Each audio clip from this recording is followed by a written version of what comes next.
Iya. Apa tadi Bu yang apa di sini Jadi di sini, industri pariwisata di sini? kalau di sini ini tempatnya namanya Upa Gordang kan Kak, Upa Gordang. Jadi kalau ini di sini sendiri ada dua, satu kuliner makanan, terus bubuk bandrek.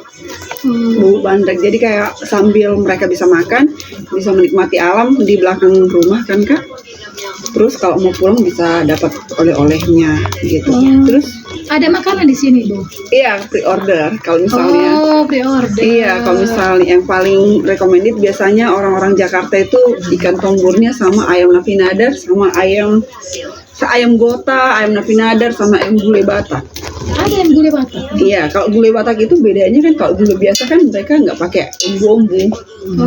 Kalau kita kan biasanya kan umbu-umbu kelapa gongseng sama. Kalau gulai biasa kan nggak pernah pakai andaliman kalau mereka. Kalau kita kan pakai andaliman. Gitu.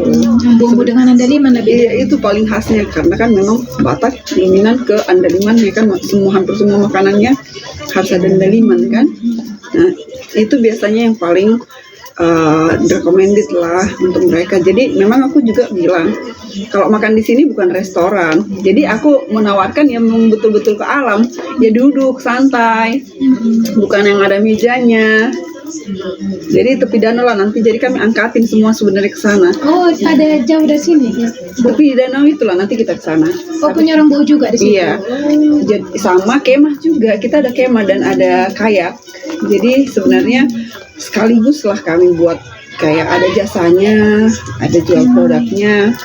Kalau misalnya kayak kemah itu untuk keluarga di sekitar Samosir juga ada banyak, atau dari luar juga kalau misalnya ada NHKBP, pengumuman buat games, buat ini, jadi sekaligus. Jadi satu paket makanan, kemah, sama kalau mau berkayak gitu, sama oleh-oleh. Jadi aku gabungkan, tadinya memang kepikiran kan dulu waktu aku kuliah kan Kak, mimpiku itu memang punya usaha di pinggir danau yang berhubungan dengan air gitu, dengan kayak. Bu kuliah di mana? Alumni dari mana? Bogor, IPB. Oh, dari IPB Bu. Iya. Oh, justru dari IPB yang datang ke sini. Jurusan apa ya? Manajemen bisnis. Oh, yang manajemen bisnis. Tapi yang pertanyaannya, cuman sebenarnya ininya aja pertanian. Kalau sebenarnya nyampe ke dalam semuanya memang bisnis yang kita bahas, menghasilkan satu produk yang jadi jadi semua kayaknya yang terjadi ini mimpiku di 20 tahun yang lalu gitu, tahun 2004 lah misalnya sampai ke 2007 gitu. Itu kayak mimpiku dulu Kak, punya produk, terus ada usaha di pinggir jalan, bahkan tempat makan. Sebenarnya dari aku kuliah dulu itu Kak, aku minta sama bapak, lulus, aku minta sama mama sama bapak, aku buka aja mak sama mama, karena mama pintar masak kan Kak. Jadi kok saya ini potensi kali lah ini gitu kan. Terus mama belum ada dulu ini Kak, belum ada apa-apa, maksudnya orang masih satu-satu lah, air terjun Efrata lah dulu yang masih dikunjungin orang. Terus waktu itu masih nggak mau mama, nggak dikasih kan. Baliklah ke Jakarta, kerja lagi Jakarta. Terus kayaknya mama merasa sepi lah kan, karena abangku dulu yang nomor 1 itu meninggal, cacat sebenarnya kan, tapi temennya mama selalu di sini. Terus kata mama lah, udah nggak ada abangmu, nggak ada lagi temanku di rumah. Jadi kok kau jauh di Jakarta susah, kalau kau di Medan kerja setidaknya masih bisa pulang lah, cepet pulang misalnya entah sekali sebulan aja pun gitu. Atau aku di Telkomsel kerja bisa pulang 2 kali sebulan malah, karena kan ganti-ganti shift sama teman. Ya aku atur waktu yang langsung dapat 2 hari. Nanti aku lembur CS-nya, jadi aku bisa pulang kampung lah ya. Gitu. Jadi mimpiku, jadi itulah Kak yang berhubungan dengan wisata, dengan kegiatan wisata, usahanya yang 3 itulah ya. Bandrek, makanan, terus kemah. Apakah itu kearifan lokal di sini? Makanannya. Kalau makanannya iya, karena kan memang menjual khas kearifan lokal. Ada videonya? Udah wawancara kan? Iya. Iya benar. Jadi kalau di sini kan Kak, makanannya aku bukan nggak bisa, cuman aku mau memperkenalkan asli makanan-makanan khas Batak. Jadi kalau bisa dibilang Kak, hampir 50% nanti bahan bumbunya itu dari kebunku. Jadi aku buat sendiri riasnya, aku ambil sendiri lengkuas, serai, dan jeruk purut. Semua bahan-bahannya itu asam. Aku memang sengaja tanam di belakang rumah Kak, cabai rawit, gitu. Bahkan daun bawang, daun sop aku buat sendiri. Jadi nggak terlalu yang harus ke pasar semua untuk bumbunya, biar terasa lebih segar. Gitu. Jadi sengaja aku tanami. Jadi bisa dibilang ya itu kearifan lokal, dan aku mau memperkenalkan makanan ini ke semua. Jadi yang makan di sini tuh Kak bukan hanya orang Batak. Jadi kayak kemarin itu petingginya ITB yang mendesain lah semua bangunan Sibiabea, Tele, sama sebelum jadi Tanah Ponggol. Sebelum itu aku udah dapat juga bocorannya bagaimana bangunannya, karena mereka makan semua di sini. Di sini makan ada sama Amang Tony Sianipar namanya kan. Amang Tony ini sebenarnya alumni dari ITB, dan dia yang salah satu yang berperan banyak di bangunan ini. Jadi banyak juga waktu itu orang China kan, tapi mereka puji Tuhannya mereka senang sekali Kak dengan bumbu tombur, dan mereka sampai excited, yang mana ini, sampai aku harus ambil batang rias, aku ambil andaliman, tunjukin ke mereka, ini loh ininya paling membuat dia khas. Bahkan ada satu orang China bilang begini, bukan orang China sih, orang Sunda, saya punya tetangga orang Batak, terus memang ini kita tanam ini, bilang rias, bunganya itu suka kita buat hiasan di rumah, karena kan cantik katanya. Tapi waktu saya tetangga sama orang Batak itu, mereka suka ambil batangnya sama bunganya. Saya pikir emang dibilang sih untuk makanan, cuman saya nggak terlalu tanya gimana prosesnya. Terus akhirnya pas saya kasih tahu kan Kak, oh ini pantas, enak banget ini, gitu. Jadi itu Kak, jadi salah satu aku sebenarnya tujuannya sih supaya menduniakan lagi, atau janganlah menduniakan, atau memperkenalkan lah masakan Batak ke masyarakat atau ke wisatawan gitu kan. Iya Kak.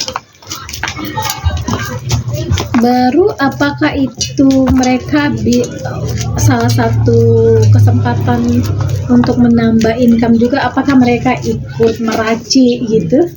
Jadi kayak demo masakan. Kalau untuk itu memang belum. Tapi kemarin itu Kak dari Jakarta sendiri, saya awalnya hanya pernah menyambut satu, kalau Kakak tahu budayawan JJ Rizal.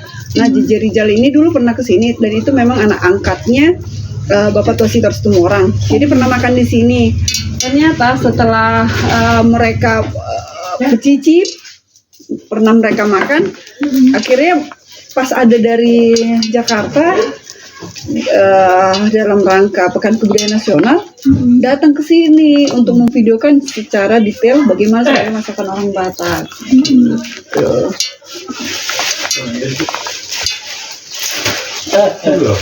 Walaupun sapi. Itu Bo lah yang bertanggung jawab ke situ ya. Iya, waktu itu iya, karena memang mereka masak di dapur. Sebenarnya saya nggak pegang apa-apa, saya hanya menunjukkan bumbunya, menjelaskan, mereka yang giling, mereka yang ini semua. Ini gitu. tamu ini dari dari tim Kementerian Kebudayaan. Nah, mereka yang makan, dan akhirnya ada 3 orang kami sebenarnya dari sini. Saya khusus untuk ayam gulai Batak sama Susuni Horbo. Ada kakak yang punya restoran di sini, dia untuk ayam gota. Terus ada kakak dari Pengururan, juga itu untuk asik. Jadi kita punya masing-masing, dan kita sempat dibawa juga ke Jakarta, dapat free penginapan, semua kita dibiayai sampai ongkosnya untuk mendemokan cara masak masakan orang Batak dalam kesempatan apa? Pekan Kebudayaan Nasional.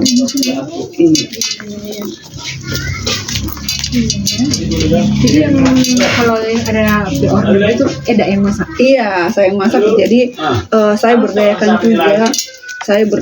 juga masyarakat di sini sih. Ada ibu-ibu udah dekat banget sama saya Kak, timnya saya gitu. Jadi dia udah ngerti gimana teknik saya pribadi, misalnya kayak ikan, saya nggak pernah goreng misalnya itu malam. Banyak orang bilang daripada repot mending goreng malam. Enggak, saya nggak mau. Saya mau memang membuat makanan itu jangan sampai sia-sia saya kerjakan. Tapi memang orang bilang ya sekedar atau enak lah, janganlah yang wow sekali, tapi setidaknya jangan sampai mengecewakan gitu. Jadi aku ada ibu-ibu di sini Kak, kadang aku minta 2 orang menemani aku untuk masak. Apanya Timnya iya. Jadi dari asisten 2 orang. Iya benar. Jadi kalau misalnya ada tamu kayak kemarin itu dari Jakarta ada hampir dari HKBP Keramat Jati itu sekitar 40 orang. Lansianya ke sini mereka udah siap temanku yang bantu gitu. Jadi mereka yang makan di sana juga. Iya makan tepi danau. Jadi Kak, menurut Kakak kan ini kan dari ini ya, dari kearifan lokal makanan gitu ya Kak ya. Sebenarnya kan harusnya sih karena kita ini ada ikan, ada lahan gitu ya. Harusnya sebenarnya kita bisa lah paling tidak memasak gitu ya Kak ya. Iya betul. Untuk komunitas di sini paling tidak masyarakat di sini gitu. Tapi kita lihat justru yang dimakan sekarang Iya enggak benar. lagi yang kayak gitu mengalami pergeseran gitu. Nah, menurut Kakak kira-kira mengapa ini mengalami pergeseran ya Kak? Padahal oh iya sebelumnya ke sana kan sebenarnya ini salah satu menjadi daya tarik tuh Kak. Iya benar. Terasa nggak itu Kak dari Kakak? Banget. Banget ya. Iya, karena gini aja Kak, bener yang Kakak bilang. Kemarin itu ada orang China nginep, maaf, di salah satu hotel udah ternama lah di Tuk-Tuk. Waktu mereka makan Kak, tiba-tiba ada satu orang China yang manggil saya deg-degan juga, boleh ada kasih masukan gitu kan? Terus itu Oh ikut Bu di situ ke situ kemarin. enggak, tamunya kan dari sana, terus makannya di sini gitu kan. Oke. Terus satu orang bapak-bapak ngomong begini, Kak boleh sebentar, terus deg-degan juga kan Kak, tapi setidaknya saya udah harus terima kalau itu harus masukan, dikritik saya harus terima gitu. Terus saya udah panggil, iya Pak, terus saya boleh kasih masukan nggak? Boleh Pak. Terus dia ngomong begini Kak, aduh harus buat rumah makan besar ini kalau begini rasanya. Aduh, aku langsung tadinya udah mau copot jantungku kan, karena ini saya udah menambah 3 kali, padahal saya kurangin nasi biasanya. Tapi karena ini saya udah nambah ikannya, saya nambah ini, sambalnya itu paling enak. Padahal orang China. Sambal apa lagi? Tombur. Sebenarnya tombur itu perpaduan andaliman sama batang serai. Oh itu khasnya ya. Khasnya. Tergantung kalau cabenya mau banyak, boleh cabai rawit. Kalau mau nggak terlalu pedas, cabai merah pun nggak apa-apa gitu kan. Terus dan kemiri. Terus itu ada ibu-ibu satu lagi ngomong begini, tahu nggak Kak, kami dari kemarin makan di sini itu ini paling enak semua. Dan sebenarnya saya paling anehnya begini Kak, kita kan udah nginap di hotel nih, kita disuguhin lagi makanan misalnya pizza apa, kita disuguhin begitu. Padahal kami yang dari Jakarta itu nggak usah ditanya, kalau yang paling enak itu udah kami tahu di mana paling enak. Terus kalau tiba-tiba itu juga di sini, kalau masih levelnya di bawah yang di Jakarta kan malah kadang kecewa. Jadi kepikiran juga begini Kak, katanya, kenapa nggak mereka buat begini aja ya makanannya? Ini paling mantep ini kata gitu. Jadi kalian bisa merasakan makanan yang berbeda dari Jakarta, dan dia kayaknya memang alami banget. Dan memang dari dulu Kak makananku itu pertama di sini itu halal, tidak pernah mengandung babi lagi karena memang tamuku banyak muslim. Terus yang kedua makanannya itu ya itu tadi yang fresh juga gitu, yang memang nggak dimasak atau semalam gitu. Terus yang ketiga nggak pakai sama sekali, tidak pakai micin sama sekali. Kalau dicek dapurku Kak itu kalau aku lagi masak untuk tamu itu nggak pernah ada namanya ajinomoto atau masaku, nggak pernah, sama sekali tidak pernah. Itu hanya mengandalkan garam sama bumbu. Jadi aku pikir Kak, kalau aku pribadi Kak, aduh udah ngerasain banget lah Kak, rasanya pariwisata itu aku udah ngerasain nikmatnya berwisata, orang berwisata. Terus aku udah lihat dampaknya baik di Sanggar, baik untuk pribadiku sendiri gitu. Jadi menurut Kakak ada nggak pergeseran atau ini ya penurunan gitu ya Kak kualitas SDM di sini khususnya untuk itu? Kalau SDM kalau dibilang penurunan enggak Kak, tapi yang aku bilang itu tidak meningkat. Jadi Atau artinya gini, pemerintah kan ini udah genjot-genjotnya nih pariwisata berkelanjutan, destinasi gitu kan. orangnya Kak, SDM-nya yang susah untuk mengubah pola pikir atau mindsetnya. Nah artinya berarti itu adalah apa ya, memperlambat ya kan, memperlambat proses pariwisata ini. Betul sekali. Kira-kira menurut kakak itu kenapa ya Kak? Pertama itu bisa dibilang dari pribadi sendiri dulu Kak, karena kalau kita misalnya kayak aku pribadi ya, kalau aku bilang pemerintah enggak, pemerintah itu udah cukup sangat baik. Misalnya di desa kami ya Kak, nanti tuh datang dari dinas pariwisata, udah mengarahkan bagaimana wisata yang baik, gimana kayak sampah, jujur ya Kak, sampah misalnya, aku itu sengaja Kak buat anak itu harus mengerti tentang sampah. Jadi kami ada kegiatan sekali 2 minggu, sekali 2 minggu itu ngutip sampah Kak, sanggar. Kenapa? Aku pikir supaya mereka sadar dari diri sendiri dulu, buang sampahnya gitu, dari diri sendiri. Jangan misalnya di sekolah udah buang sendiri. Nah, aku ajarkan di sanggar itu belajar itu dulu. Jadi kalau dari pemerintah sendiri aku rasa udah capek loh.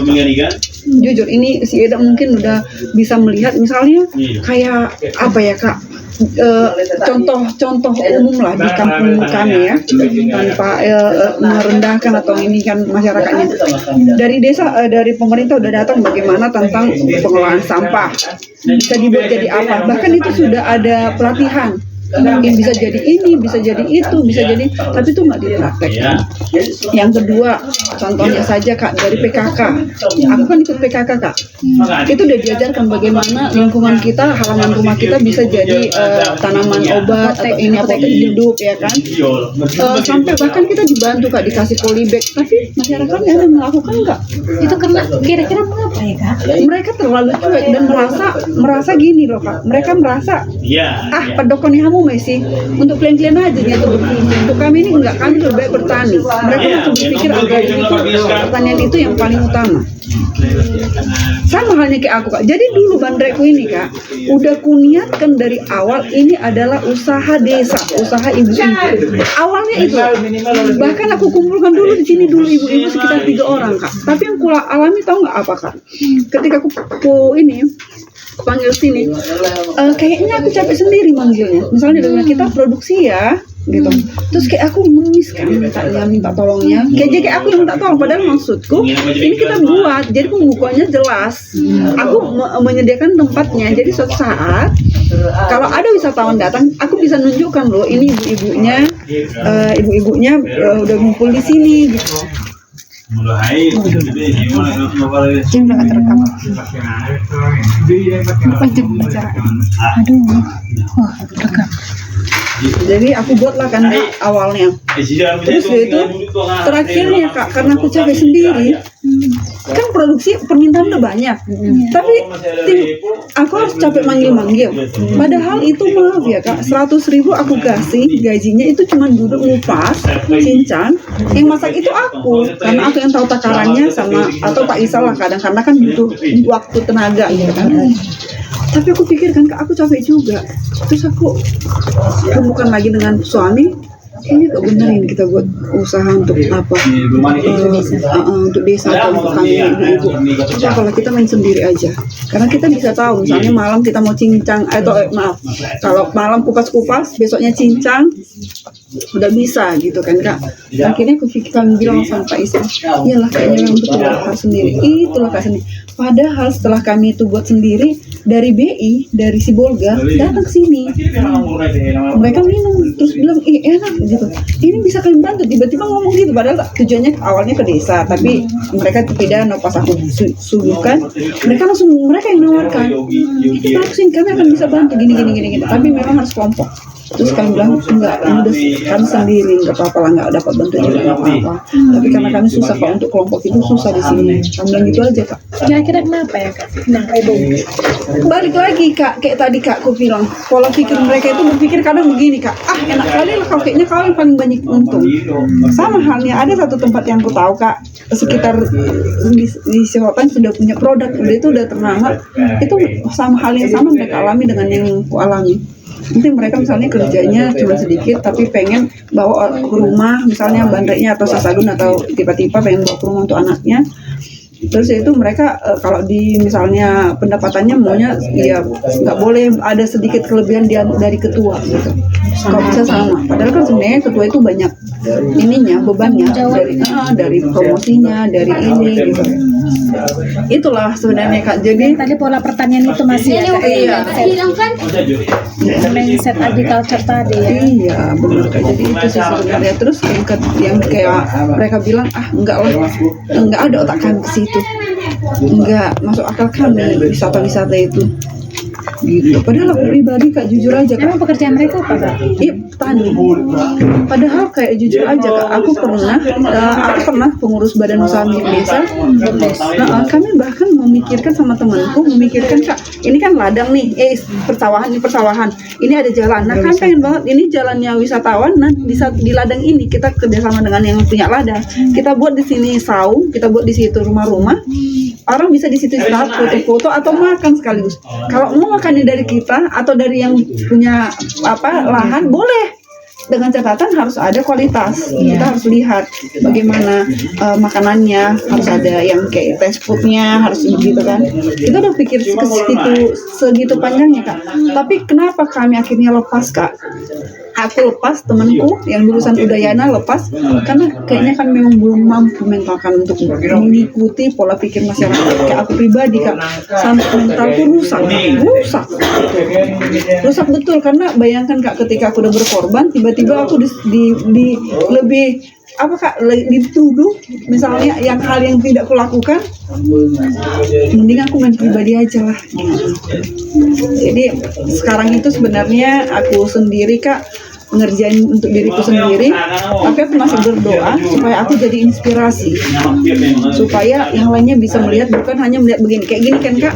Aku kan lagi kosong nih permintaan, karena angin kencang nih kak, bahkan belakang belum kutata lagi karena anginnya kayak puting beliung kan kak berapa hari ini. Jadi aku belum tata lagi di belakang, maksudnya belum aku beresin lagi, belum aku babat rumputnya. Nah sembari itu kak aku ngerjakan ini, tapi orang-orang di sini suka bilang begini, iho sude, iho bandrek, iho on, iho an, iho gitu. Padahal sebenarnya kalau mereka pikir aku hanya menggunakan waktu yang Tuhan beri loh, supaya aku bisa untuk memenuhi kebutuhanku, menyampaikan apa yang ada yang yang ada dalam diriku, daripada mimpi-mimpiku. Iya kak benar. Iya, jadi berarti memang menurut kakak lah, kira-kira apa ya kak nilai-nilai kearifan lokal di sini? Mungkin kakak tadi udah beberapa kali sih untuk ngomongkan gitu kan, tapi siapa tahu masih ada lagi gitu ya kak. Untuk kan kakak setuju ya bahwa banyak nilai kearifan lokal yang ada di daerah kita ini ya, untuk mendukung pariwisata berkelanjutan. Kira-kira untuk kakak apa yang bisa kita angkat gitu? Ini bisa berhubungan dengan perilaku atau budaya seni atau apa gitu kak? Tradisi sehari-hari apa lah kira-kira? Misalnya aja kak, kalau misalnya kearifan lokal salah satunya di sini yang bisa diangkat juga untuk pesta lah misalnya kan.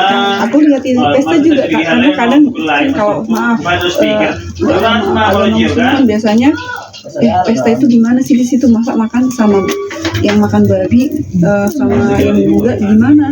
Padahal kalau di Harenbo sendiri kak itu sangat-sangat menghargai sesama yang beda agama, toleransinya tinggi. Jadi misalnya kan kak, yang masak orang muslim itu makanan muslim, yang potong ayamnya muslim, yang buat bumbunya muslim, piringnya piring muslim, dan itu ada khusus satu rumah biasa gitu kan kak, karena komunitas mereka lumayan di sini. Iya benar gitu kan kan Kak. Terus yang kedua itu untuk masyarakatnya. Atau sebenarnya kalau di sini sendiri Kak, masyarakatnya itu sebenarnya awalnya itu bisa dibilang sebenarnya ramah. Cuma entah kenapa ada juga kali pengaruh wisatawannya yang kayak ini ya Kak. Wisatawan yang datang misalnya ke sini. Motornya ugal-ugalan, tancap-tancap gas, ini gitu. Terus kadang nggak ada ramah-ramahnya. Jadi kita pun jadi terbawa Kak. Jujur aja kayak aku pribadi Kak. Kadang kan Kak, atau aku buka warung sana Kak. Itu tancap gas terus kan motornya itu. Kayak jet lah gitu Kak. Jadi aku suka di pinggir jalan sampai gini-gini Kak. Sampai gitu, sampai gitu. Sampai beberapa kali kan anak-anak pernah di sini kena ini juga kena sambar. Nah akhirnya kami sendiri Kak, dan sampah dibuang sembarangan Kak di depan mata. Kami udah ngutip sampah sepun Kak, dibuang sampah. Akhirnya kami sendiri Kak, jujur aja, jadi kurang respect. Banyak yang kurang respect sama wisatawan. Jadi menganggap wisatawan itu sama aja, kayaknya cuma tempat sampah aja ya di sini. Jadi gitu Kak. Jadi udahlah, mereka datang sini juga untuk hanya orang, apalagi yang tinggalnya agak jauh dari kota kan Kak, maksudnya dari pinggir jalan kan. Pasti mereka bilang udah itu kepentingan mereka aja gitu. Jadi kalau ada wisatawan udah ramah sekalipun kadang mau cuek jadinya gitu Kak. Kalau itu sebenarnya selain aku bilang Kak, ini bisa juga diubah. Aku sering berangan-angan kan Kak, ini bisa sebenarnya pola pikir ini bisa diubah dari berbagai pihak, bukan hanya dari pemerintah sendiri, bukan hanya dari pemerintah lah, desa atau apa, di gereja sendiri pun perlu diinformasikan ini Kak. Kalau menurutku baik sampah, baik tentang berwisata, perilaku karena memang kan berkaitan ini Kak. Misalnya ungkapkan itu kayak ungkapannya kita mengikuti Tuhan juga, misalnya hal baik kan, kayak gitu. Tapi yang kembali lagi tadi yang kita bahas yang perlu diangkat lagi selain itu kayak tadi kan makanan udah pertaniannya Kak. Aduh pertaniannya itu Kak, aku udah kebayang Kak. Kalau ada lahanku di pinggir jalan kayak di sini Kak. Dulu udah pernah ini ku bilang, ayo kita buat itu depan rumah itu. Ketika misalnya itu panen, kita buat apa Kak, paket panen Kak. Anak-anak siapa mau panen, mau tahu tentang padi ini loh. Yang ini belum bisa diambil, yang ini yang udah matang. Kalau udah begini bentuknya udah matang, pasti orang anak-anak dari kota pengen tahu. Jangankan dari kota, dari Panguran sendiri aja Kak pengen pasti. Cara menanam Kak. Kalau misalnya kita buat ayo lahannya segini Kak, itu balik ditanam gitu Kak. Ini loh tanam padi itu beras supaya lebih menghargai beras. Itu capek ngerjainnya loh. Nah itu pertanian. Habis ini sambil hanya untuk ngetes gitu ya. Iya, ngetes aja kan. Terus pertaniannya, tahu Kak kalau misalnya kayak aku ada acara, kalau misalnya ada camp di tepi danau, aku suka buat games buat ibu-ibu juga. Yang aku buat hadiahnya, aku kasih hadiah Kak. Buat hadiahnya apa? Kemiri hasil tanamanku. Karena aku harus mengeluarkan uang toh. Tapi kemiri yang aku buat, mereka akan merasa dihargai. Kami dapat hadiah. Ya ampun kemiri, apalagi ibu-ibu. Nah, yang kayak gitu perlu diangkat Kak. Pertaniannya, jagungnya, gimana buat jagungnya. Bahkan, Pak, baju sumpah habis. Misalnya kan Kak kayak jagung lah, Atau di depan kok. enak kan misalnya kan Kak sambil foto. Siang dan jam saya ada. Oh Iya. pakai aja deh.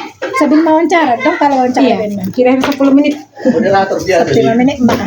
Jadi kalau misalnya kan Kak kayak di Bali, aku sih belum pernah ke Bali, tapi suka lihat foto Kakak kan sambil pakai apa sih namanya topi apa gitu kan, dibuat aja itu apa sekalian kita memperkenalkan, itu akan jadi pendapatan juga kan Kak buat masyarakat.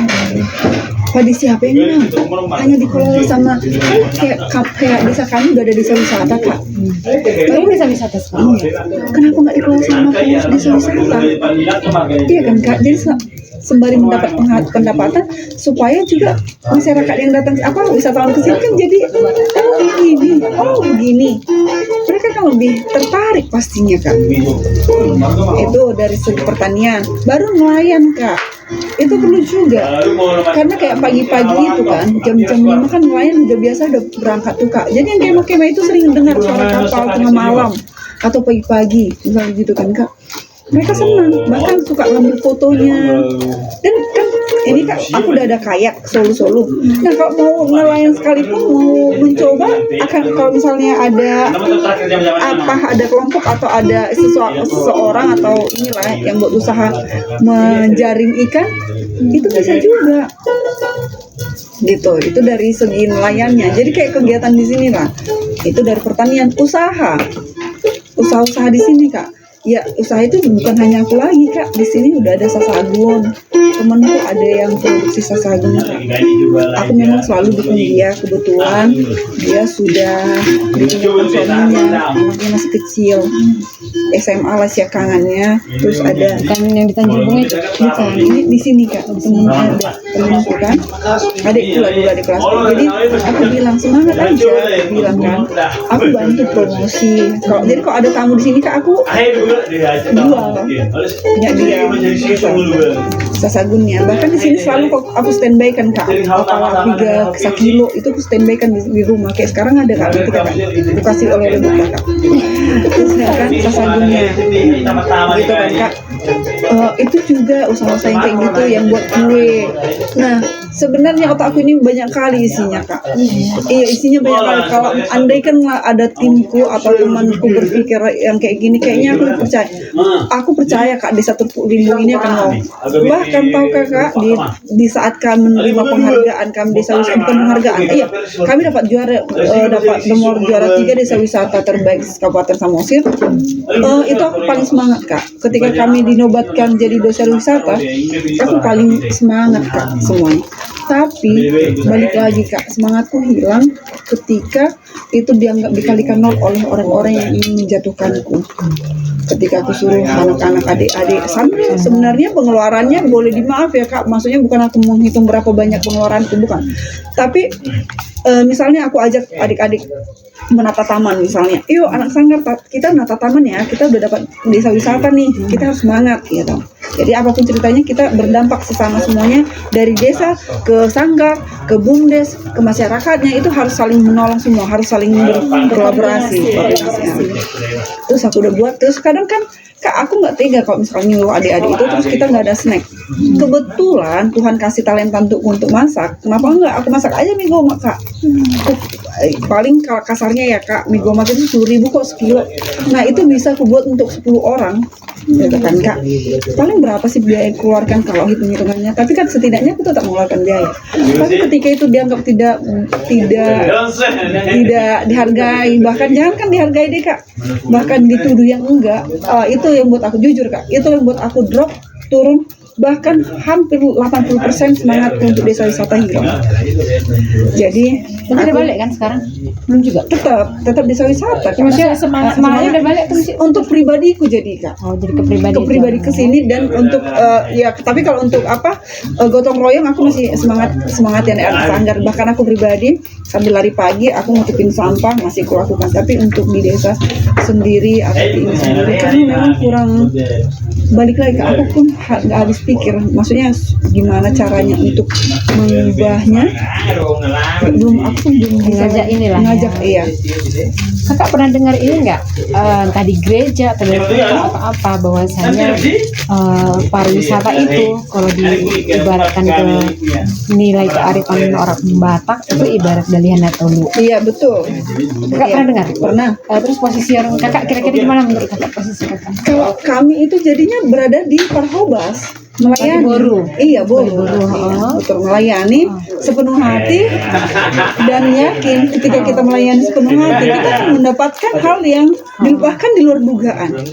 Karena aku udah alami sendiri. Iya toh. Duluan ya. Iya toh. Iya Ma. Ibu dosen. Cocok kan asapinya? Jadi kalau menurut kakak lah dari dalihan Natolu itu, apakah memang prinsip dalihan Natolu itu di dalam pengembangan pariwisata kita itu masih tetap jalan kah, atau memang udah nggak dalihan Natolu lagi, mungkin pincang mungkin dalihan Natolu? Iya, kalau kita lihat secara umum sebenarnya masih tetap ada yang melakukan dalihan Natolu, tapi ada di satu titik juga atau di daerah tertentu atau di satu kondisi itu nggak dilakukan juga. Yang paling bermasalah di mananya lah Pak? Kalau para Para aktornya. hula-hulanya di mana itu Pak? Hula-hulanya siapa itu? Wisatawan. Oke, berarti kalau ini Buruh, pelaku wisata buruh. ada udang Pemerintah. Pemerintah. Itu siapa itu? Kalau donat tubuh itu mereka hula-hula ya kalau bilang pemerintah itu kayak sama dengan kalau aku ya pemikiranku itu sama dengan kita masyarakat karena kita yang saling koordinasi walaupun bisa dibilang mereka itu sebenarnya nggak harus dari pemerintah sendiri. Mana ya kalau mereka di atas hula-hula kita dua ini ada di bawah dengan tubuh lah juga. itu berarti Iya, pemerintah iya, masyarakat iya, dengan iya, tubuh ya. Iya, dengan lembaga budaya, Iya. lembaga gereja. iya, benar. Lagi ada terlalu mangan loh. Oh iya. Gitu. Menurut Eda, menurut Eda dari yang tiga ini, yang mana yang paling bermasalah dalam pengembangan pariwisata? Masyarakat. Tapi dengan tubuh. Tadi teorinya kayak gitu. Dengan tubuh yang selalu merusak pesta. Tadi dia bilang gitu teorinya. Tengoklah pesta pasti dengan tubuh yang bikin rusak. Aku bukan posisinya gini ya. Memang semuanya nggak ada yang sempurna ya. Nah. Kita bilang nggak ada sempurna karena ada juga gini. Misalnya kayak dari pemerintah. Ada juga sebenarnya satu sisi kayak aku pribadi nih ya Kak. Kayak dari segi pariwisatanya. Aku udah mendukung begitu banyak acara-acara yang wah semua. Tapi ada satu titik yang aku nggak terima. Contoh sampah. Ketika wisatawan sudah datang, kita harus berpikir bahwa sampah akan bertambah berpuluh kali lipat bahkan beribu kali lipat. Nah, bagaimana pemerintah menanggapi ini? Apakah kita harus melihat sampah gundukan sampah di tele, gundukan sampah di sini? Padahal zaman sekarang sudah ada edukasi atau bagaimana tentang pelatihan sampah. Ini bisa jadi contohnya kayak aku Kak, sampahku misalnya. Sampah kalau makananku Kak, aku nggak pernah buang. Aku buat itu jadi pupuk kompos. Kalau plastik, selama itu plastik masih bisa gunakan kayak minyak goreng, aku buat nanti kadang itu menjadi potku Kak. Polybagku. Tapi kalau memang udah nggak bisa, ya akhirnya aku bakar sendiri. Aku bakar sendiri. Nah, kalau itu kan pribadi sampah pribadiku. Nah, kalau sampah di sini, Kakak bisa bayangkan Kak, di situ sekarang bergoni-goni sampah dibuang oleh pengusaha. Pengusaha loh Kak, itu goninya bukan satu goni dua goni. Di mana dibikin apa maksudnya? Di sekitar Samosir. Ada beberapa titik yang aku tahu, Bahkan kemarin udah viral juga kalau Kakak yang di simpang Kuting itu. Iya. Itu sampah ini. Nah, maksudku kayak itulah tadi. Aku udah apresiasi dari pariwisata atau bahkan dari atau apalah yang berkaitan semuanya lah ya. Tapi satu sisi aku suka miris melihat sampah. Misalnya sampahnya kan itu bisa lebih lagi lah bagaimana caranya pun harus difikirkan matang-matang. Itu sampahnya harus dibuat jadi apa. Jangan kita buat misalnya itu jadi 100% tugasnya dari dinas lingkungan hidup. Enggak harus dari lingkungan itu memang udah ada tupoksi masing-masing, udah bagian masing-masing. Tapi alangkah baiknya kalau misalnya itu masih bisa dilakukan apa gitu tekniknya lagi supaya kita nggak hanya melihat pemandangan yang indah tapi di sekitar kita sampah. Sama halnya sama halnya kemarin kan Kak, ada teman dari apa ya, itu dari yang aku bilang Kak petingginya ITB kan mau makan kesini terus ngomong begini Kak sama aku langsung itu Amang Tony Saniparnya itu aku izin nggak apa-apa jangan sakit hati tapi memang ini penting aku sampaikan kalau kita tempat makan di pinggir danau tolong jangan banyaklah sampah plastiknya kalau 1-2 masih oke gitu kan. Oh iya Amang kalau di sini nggak ada kok sampah plastik jamin lah aku bilang gitu kalau sampah plastik tidak ada aku bilang soalnya kenapa aku bilang begitu toh ini ibu dosen sama semuanya ini pada komplain ke bukit kami lagi posisi sekarang lagi di Bukit Holbo pemandangannya udah bagus sekali view-nya tapi di sekitar kami sampah semua. Nah gitu jadi sebenarnya miris juga kan. Jadi itulah Kak balik lagi yang tadi kita bahas sebenarnya tidak 100% aku bilang masyarakat yang salah gitu ya tapi aku bilang secara umum dari aku pribadi penilaianku pribadi ya bisa dibilang ya di antara ini semua ya kami masyarakat yang memang kurang kok dibilang kurang edukasi nggak lagi lah ya sebenarnya karena udah ada medsos ya kan Kak udah ada medsos udah ada pelatihan di sana sini udah ini kayak sampah aja Kak kayak aku pribadi kuasa kalau sampah sayuran kami tuh sayang kali kubuang sekarang aku langsung kumpulkan itu Kak iya aku buat kadang aku buat kayak ke apa namanya Kak ke tanah aku gabungkan nanti 3 bulan lagi aku buat jadi itu pupukku komposku menurut Eda kan Eda tadi karena Eda pelaku, Eda ngalamin gitu kan, ada nggak kearifan lokal di kita, di orang Batak yang Eda tahu yang bisa mengubah perilaku ini tadi menjadi perilaku yang memang tourism minded ya, kalau kata Pak Undang. Kira-kira ada nggak yang bisa kita gali dari adat Batak? Sebenarnya kalau bilang aku lupa itu. Bapak itu biasanya ada perumpamaan atau apa ya, kayak upasa itu aku lupa aja, tapi bapak aku itu selalu bilang loh, aku ingat itu orang Batak itu sebenarnya orang yang bertamu kayak aku pribadi Kak, kenapa banyak sekali Kak orang bilang banyak sekali teman gue ya baik, aku cuma ingat itu kata bapakku, asalkan malam-malam di sini Kak, bapak selalu kan kasih poda ini, dibilang sama aku Kak, kau nanti kalau jadi ina sebelum aku berkeluarga jangan jadi ina-ina. Catat, ina-ina itu ya di mana aja kalau udah berkeluarga, oh ina udah gitu. Tapi kau jadilah ina parsonduk bolon, ina parsakalan nasora mahiang. Sakalan tahu kita kan, itu nggak pernah kering karena selalu aja dipakai. Partiker nasora balunon, partataring nasora mitop. Nah, itu selalu bilang bapak, sebenarnya itu berlaku untuk siapa? Selain untuk kita perempuan itu sebenarnya berlaku untuk semua, bro. Jadi sama kayak apa lagi ya, bapak itu selalu kasih itu kayak ini aja, mata guru rohasisean itu selalu keingat. Mata guru rohasisean, aku melakukan ini Kak, aku nggak pernah bertani, aku buat bandrek nggak pernah aku ada pelatihan Kak, bahkan pernah aku sebenarnya agak sedih Kak, kalau bisa nangis aku sekarang nangis aku kalau ingat itu Kak. Aku pernah dituduh aku itu pelatihan ke Tarutung untuk menghasilkan bandrek ini, tapi aku membuat itu untuk pribadiku sendiri katanya. Aku lalu tanya siapa yang bicara. Iya. Aku mau tahu orangnya siapa yang bicara, karena coba ditanya ke desa pernah nggak aku dikasih dana untuk pelatihan. Karena itu aku hanya buat Kak mata guru rohasian. Aku hanya tahu bandrek ini Kak awalnya. Kami PKK waktu COVID. Jadi dibuatlah. Tapi memang walaupun hasilnya jauh berbeda dengan yang kulakukan sekarang, karena yang kulakukan dulu itu memang masih yang sangat sederhana banget yang susah, yang sampai kayaknya kuali pun harus pecah gitu kan. Nah setelah aku belajar mata guru rohasian, aku pelajari satu persatu, aku pelajari lagi, oh gini toh aku itu mata guru rohasian. Jadi sama halnya Kak, kayak sekarang lah ini sudah kawasan wisata misalnya, gara-gara keadaan kita harus ngerti, oh semakin banyak tamu, oh kereta udah makin banyak misalnya, oh pengunjung sudah makin banyak, apa yang harus kita lakukan? Jangan ketika teman kita sudah buat A, kita ikut A semua seragam ya. Iya, teman kita udah buat oke, kalau mau makan sah-sah saja kalau menurutku, tapi kalau andai kan alangkah baiknya kalau misalnya makanannya beraneka ragam lagi misalnya gitu. Terus kita udah lihat wisatawan nih, udah banyak. Apa yang kita buat supaya mereka bisa menjangkau orang yang kelas bawah? Karena nggak hanya kelas atas yang perlu wisatawan, kelas bawah juga. Bagaimana kita menghasilkan makanan dengan harga yang terjangkau? ada penawaran yang memang sesuai dengan kebutuhan. Betul, karena nggak mungkin semua orang bisa masuk restoran dengan harga yang sekian. Nah, itu semua kalau aku pikir Kak, sebenarnya Opung kita Najolo udah pinter buat ini semua. Atau kayak jolo didilat bibir rasa didok hata. Artinya apa? Kita jangan sampai buat sakit hati orang, kan itu juga tujuannya. Oke, sebentar Kak. Tadi saya sih mengerti mata guru rohasisen karena Bapak pun sering banget ngomong kayak gitu. Kalau menurut Kakak definisinya itu apa ya Kak? Definisinya itu sebenarnya kenapa di mata guru ya kan? Mata itu kan kita melihat semua. Apa keadaan? Kenapa mereka bisa ini? Kenapa petaninya itu bagus? Kita kan lihat pakai mata. Kenapa Mak Isal bisa buat bandrek?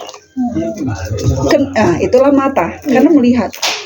Mata guru, jadi guru kita sebenarnya dia. Oh ini ya, mata guru roha sisian. Sisian itu kan teman. Roha itu kita harus berteman dengan hati kita untuk mempelajari itu semua. Nah, jadi murid lah kita. Iya. Jadi roha kita itu teman kita kan gitu. Jadi kita bisa melihat misalnya, oh ternyata pakai roha lah kita. Oh ternyata buat jagung itu cukup begini aja ternyata ya. Kayak aku lah kak, aku baru tahu loh, memang kemarin itu aku pakai temen yang mengerjakan ini semua. Aku bisa bilang rugi saat ini, tapi aku udah tahu ke depannya aku nggak perlu bawa teman lagi ternyata. Itulah mata guru rahasia. Jadi aku udah pelajari dari awal, oh ini Dari apa yang kita lihat. iya, itulah artinya. Sebenarnya dalam banget artinya. Dan ini bisa berlaku untuk kehidupan kita setiap hari. Termasuk dengan pariwisata ini. Iya, betul. Kalau kembali lagi ke yang tadi kan, Kreatifan. ke yang Eda bilang tadi, dulu bapak ngajarin, kan? Dulu bapak ngajarin. Iya. Nah, ini kan udah beberapa kali Bang, setelah beberapa kali dengan kakak ini aku bilang, dulu bapak ngajarin. Nah itu sekarang masih ada nggak bapak ngajarin di rumah itu? Nah itu dia, ada nggak transfer nilai-nilai Tradisi itu untuk tadi? Iya. Oke. Nah, inilah sekarang meregenerasikan. sejujurnya ini yang perlu, yang udah hilang. Kenapa kak hilang? Iya. Aku bilang bisa bergerus hilang karena sekarang bapak udah banyak dikode. Bapak-bapak itu sudah banyak mencuci. Bapak-bapak itu udah banyak menyentuh, tidak sempat lagi untuk meregenerasikan ke anaknya. Dan akhirnya anak di sekolah, jujur ya kak, itu anak sekolah sering yang cakap kotor, yang ini, bahkan kadang udah anaknya salah tetap dibela jadinya. Kenapa? Ya kayak inilah kak anakku yang kecil. Si Isal bukan yang SD.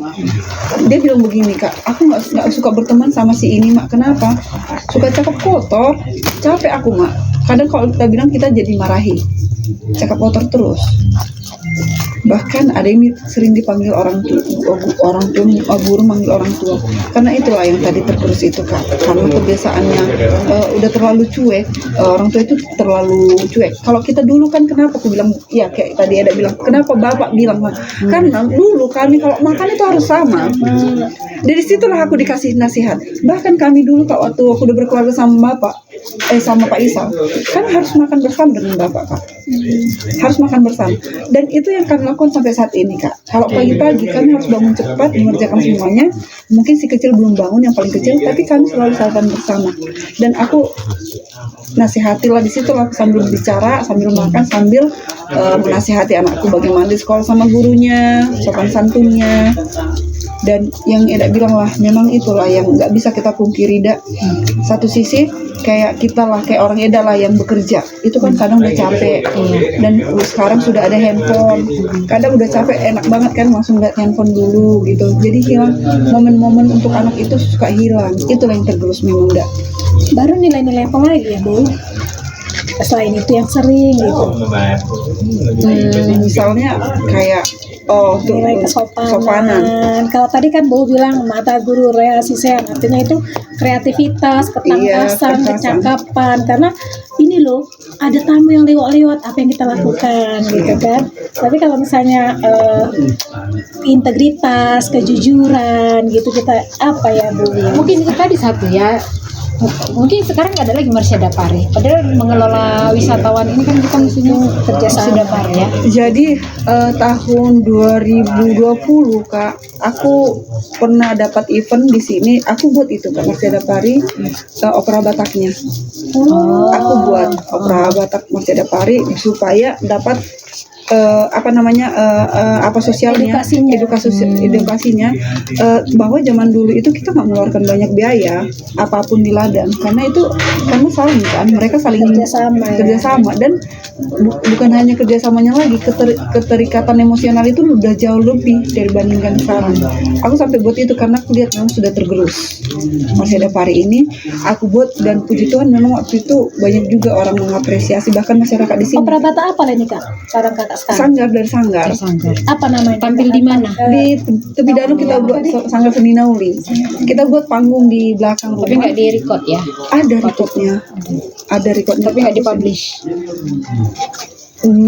Dulu aku publish sih. Sekarang kayaknya di YouTube nggak tahu sempat dipublish atau enggak. Jadi lupa deh aku udah kayaknya dipublish atau enggak saat itu. Terus ya itu kan kak, aku buat itu memang supaya pelajaran buat masyarakat kita. Ya kita harus balik lagi sih ke sana biar kita lebih saling peduli juga, bukan hanya materinya tapi kepeduliannya juga, karena memang apapun yang terjadi kadang ini Kak sudah suka hilang di masyarakatnya, kayak itulah Kak yang Kakak bilang tentang kejujuran. Aduh sebenarnya banyak banget itu Kak, dan itu yang kenapa aku sampai sejauh ini perjalanan hidupku menurutku ya Kak, aku merasakan banyak berkat buatku, aku merasakan banyak teman, banyak luar biasa yang support aku. Itu semuanya bisa dibilang bukan hanya dari ya kita udah pelajari dari Tuhan Yesus pasti mengajarkan kebaikan, tapi didukung lagi dari Bapak itu selalu ajarkan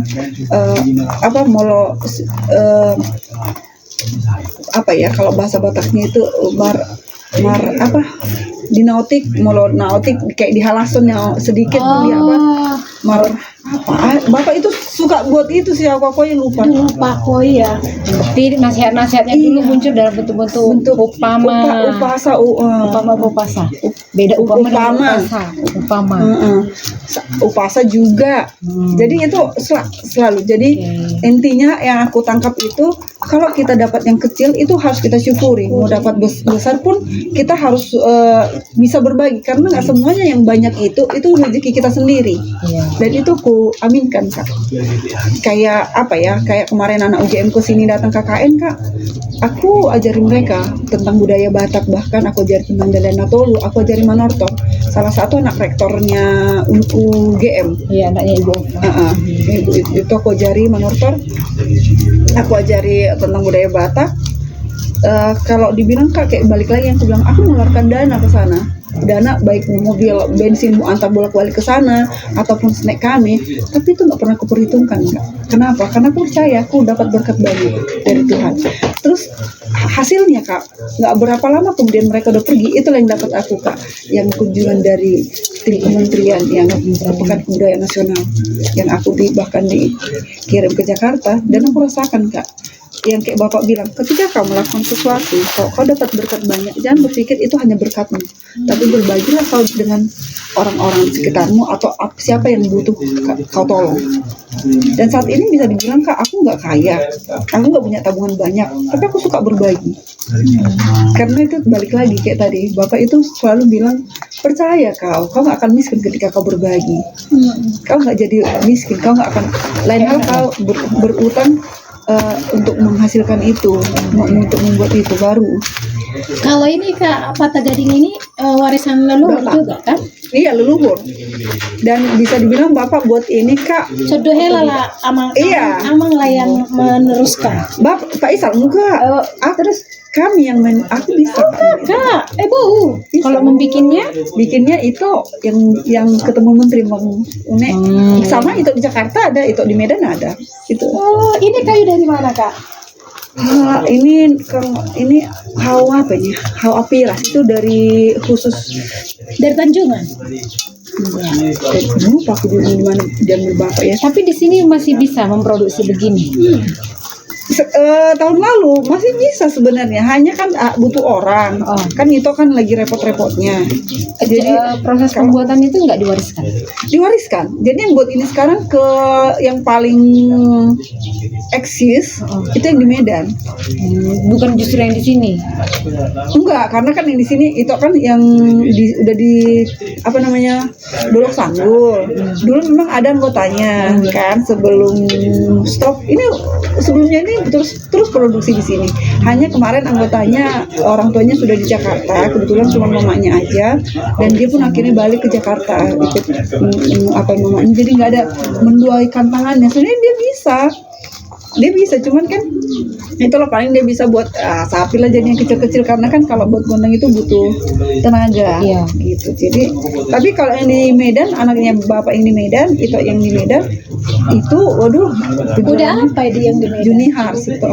Kalau Kakak pernah lihat di TikTok atau di yang baru tuang Cesi yang viral, itu banyak sekali itunya si Cesi, dia itu bisa main alat musik semuanya Kak. Karena kemarin tuh siapa ya, ada yang dari kementerian apa mau nanya yang mau membikin alat musik Batak. Aku ditanya lah si Harmoko, ada pernah kan Harmoko kan? Iya, Sinaga. Di Samosir cuma ada 2 itu kak. Cuma ada 2, masa cuma ada 2. Nggak banyak. Iya nggak banyak loh. Artinya kan itu juga banyak tuh yang terbanyak. Banyak ini udah. Udah banyak sekarang. Sekarang udah banyak. Kayak di aku tahu Kualitasnya ini nggak standar. kayak gini nih, ini kak. Inilah anaknya kakak itu. Dia Buruk. Terus itu kan? Iya, ada yang Medan. HKBP iya, mana dia? Medan. HKBP, dia di HKBP. Lupa aku di mana mereka ini HKBP-nya. HKBP men. Iya, dia bisa main semua kak. Dia sampai pengikutnya, dia udah bisa main semua. Ini dia. Anaknya itu SMA kuliah di Akademi Pariwisata. Oh dapat.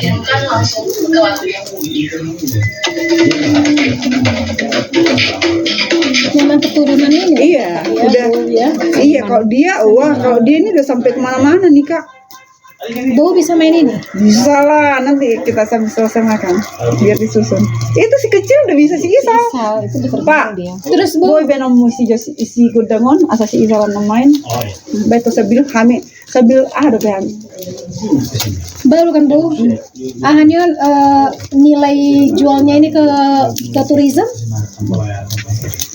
Zaman dulu ya, maksudnya bukan zaman dulu sih. Kak, jadi kalau orang abang itu kalau keluar negeri kan misalnya ke Amerika misalnya ya, ke Cina atau jadi mereka bawa nanti itu tinggal di sana.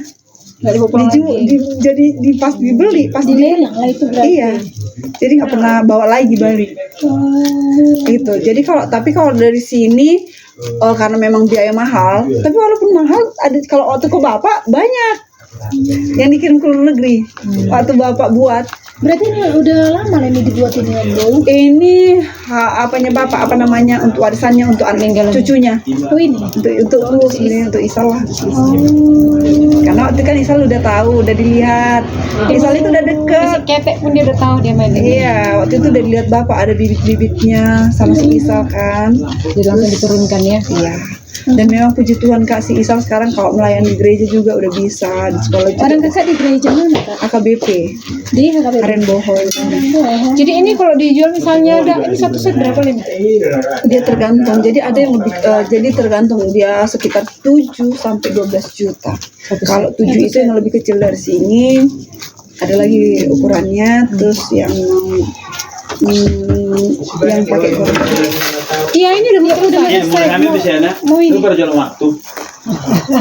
Jadi ngiri depannya. Iya, udah ini kok. Udah ini. Tinggal Udah tinggal ini, praktek, tinggal makan ini. caw. Iya, mau ke sebelah ikan, mau ke Toraja. Hah? Tunggu, main itu kok ada kursi bah. Ada tunggu punya ada kursi. Dan pertanyaan pamungkas. Iya. Telah dia. Pertanyaan pamungkasnya udah. Udah yang tadi. Udah. Iya lah Itu kak. memang Bu, menghadap jadi dia mah, menghadap kursi dong mana? Bu memang perlulah. Menghadap sih masa menghadap dia. So, di mana bertegaring? Menghadap ke sini aja enggak apa. Menghadap ke sini lah. Iya, tapi video kan lah bro. Aku nanti margarantum pun aku. Itu di situ. Bisa itu. Bisa. Gila bro. Aku agak cantik lah, masih video Gak kayak apa-apa gini. lah. Ini kearifan lokal, bersidapari.